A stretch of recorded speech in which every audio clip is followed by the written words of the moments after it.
Hello दोस्तों, study बोनो channel में आप लोगों का स्वागत है। चलिए आज बात करते हैं 10वीं क्लास का हिंदी का क्वेश्चन जो 2024 परीक्षा के लिए बहुत ही इंपॉर्टेंट क्वेश्चन है। चलिए वीडियो को स्टार्ट करते हैं। पहला नंबर प्रश्न कि जो पर के अधीन है के लिए एक शब्द है। इसका ऑप्शन सही है पहला का, ऑप्शन सही है बी पराधीन। क्या है? पराधीन। दूसरा नंबर प्रश्न है कि कुआं खोदना मुहावरे का अर्थ क्या है। कुआं खोदना मुहावरे का अर्थ क्या होता है? तो इसका ऑप्शन सही है, इसका ऑप्शन सही सी, यानी हानि पहुंचाने का यत्न करना। क्या है? हानि पहुंचाने का यत्न करना यत्न करना। तीसरा नंबर प्रश्न है कि छ का उच्चारण स्थान क्या है। तीसरा नंबर प्रश्न है कि छ का उच्चारण स्थान क्या है। तो इसका ऑप्शन सही है बी तालु है। क्या है? तालु। चौथा नंबर प्रश्न है कि महोस्वी का संधि विच्छेद क्या है। महोस्वी का संधि विच्छेद क्या है। तो इसका ऑप्शन सही है चौथा का ए महाजोड़ ओस्वी। क्या है? महाजोड़ ओस्वी। पांचवा नंबर प्रश्न है कि निम्नलिखित में से शुद्ध शब्द कौन है।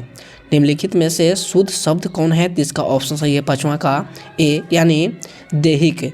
देहिक जो शब्द है वो शुद्ध है। छठा नंबर प्रश्न है कि गिरोह शब्द कौन सा संज्ञा है। जो गिरोह जो शब्द है कौन सा संज्ञा है। तो इसका ऑप्शन सही है छठा का, ऑप्शन सही है सी, यानी समूहवाचक है। क्या है? समूहवाचक। नारी शब्द है, नारी शब्द क्या है। तो इसका सही ऑप्शन है सातवां का, नारी क्या शब्द है। तो स्त्रीलिंग है। क्या है? स्त्रीलिंग है। आठवां नंबर प्रश्न है कि घर से लौटा हुआ लड़का किस कारक का उदाहरण है। तो इसका ऑप्शन सही है आठवां का ऑप्शन सही है बी, यानी अपादान कारक। क्या है? अपादान कारक। नौवां नंबर प्रश्न है कि वो देखता है किस काल का उदाहरण है। वो देखता है किस काल का उदाहरण है। तो इसका ऑप्शन सही है नौवां का, ऑप्शन सही है ए, यानी वर्तमान काल। क्या है? वह वर्तमान काल है। 10वां प्रश्न है कि विमुख शब्द का उपसर्ग है। विमुख शब्द का उपसर्ग क्या है। तो इसका ऑप्शन सही है 10वां का ऑप्शन सही है बी, यानी वी। क्या है? वी। 11वां प्रश्न है कि भारतीय संविधान का निर्माता किसे कहा जाता है। भारतीय संविधान का निर्माता किसे कहा जाता है। तो इसका ऑप्शन सही है 11वां का ऑप्शन सही है सी, भीमराव अंबेडकर को कहा जाता है। 12वां प्रश्न है कि सेन साहब की 5 लड़कियां कैसी थी।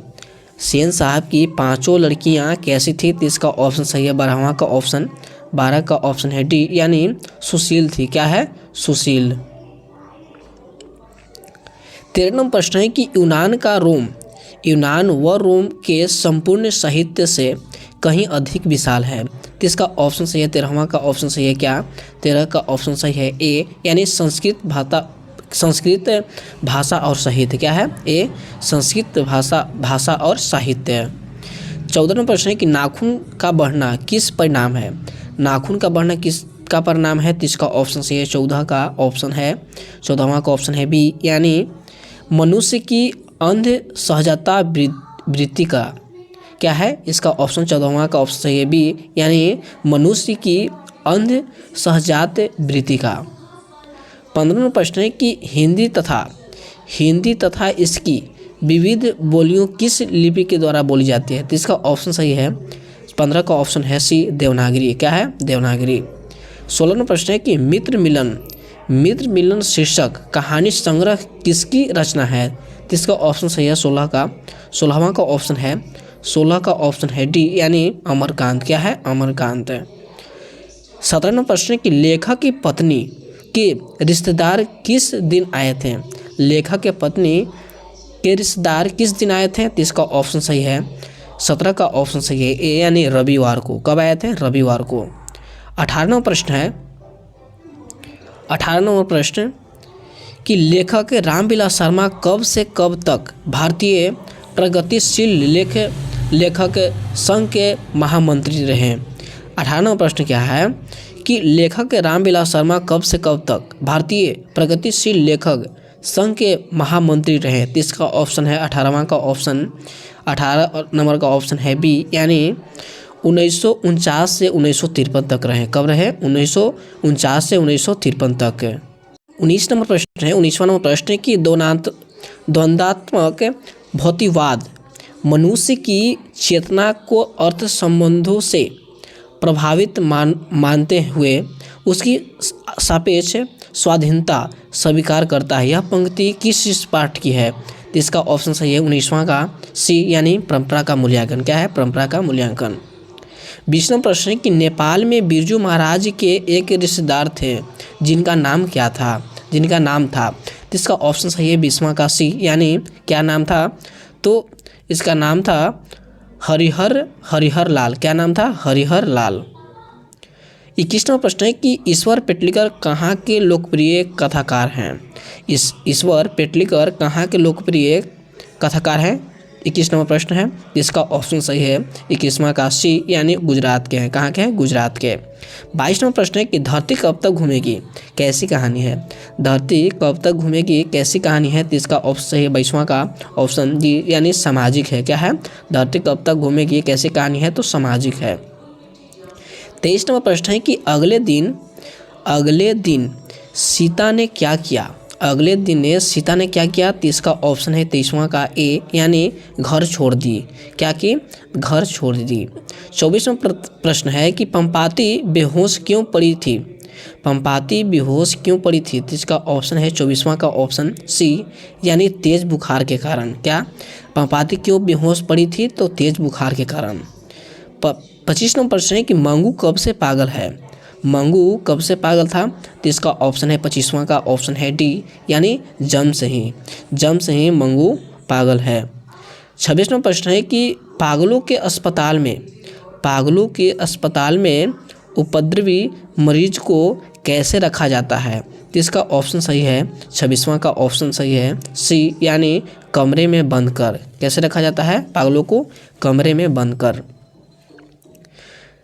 27वां प्रश्न है कि मंगू को अस्पताल में भर्ती करने के लिए माँ के पुत्र ने किसका आर्डर प्राप्त किया?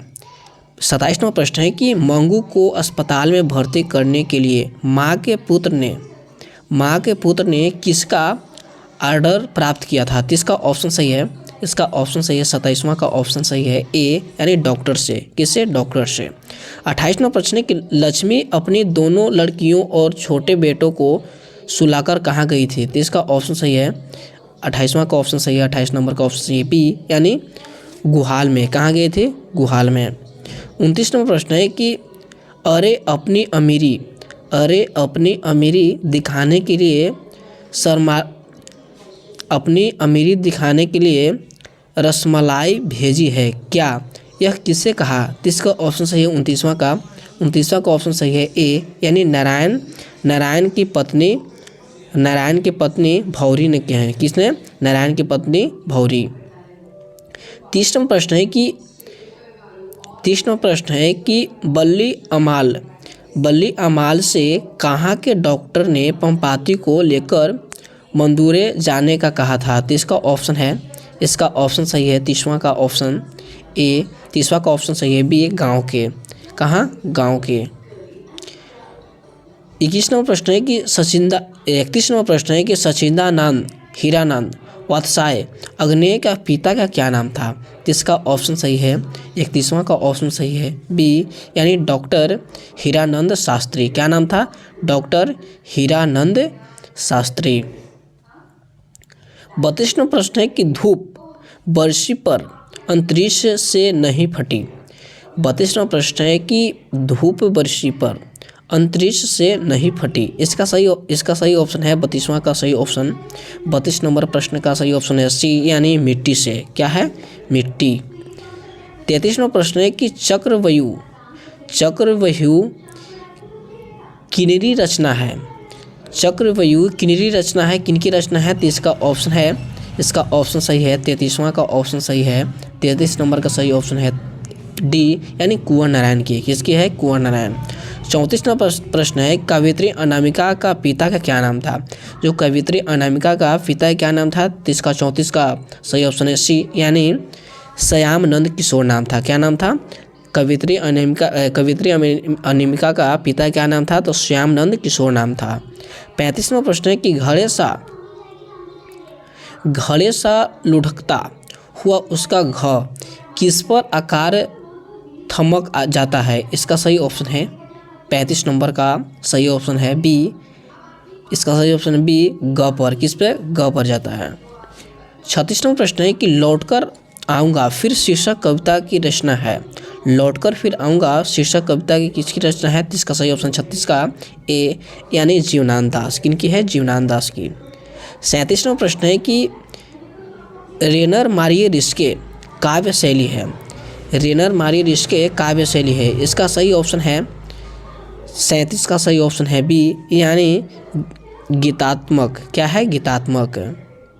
38वां प्रश्न है कि कवि रेनर मारिए रिस्के किनके चरणों में छाले पर जाने की बात करते हैं? तो इसका सही ऑप्शन है 38 का सही ऑप्शन है सी यानी प्रभु के। क्या? प्रभु के।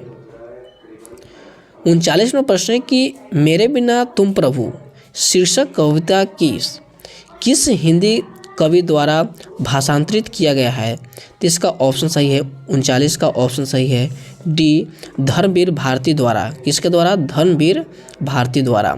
40वां प्रश्न है कि सदियों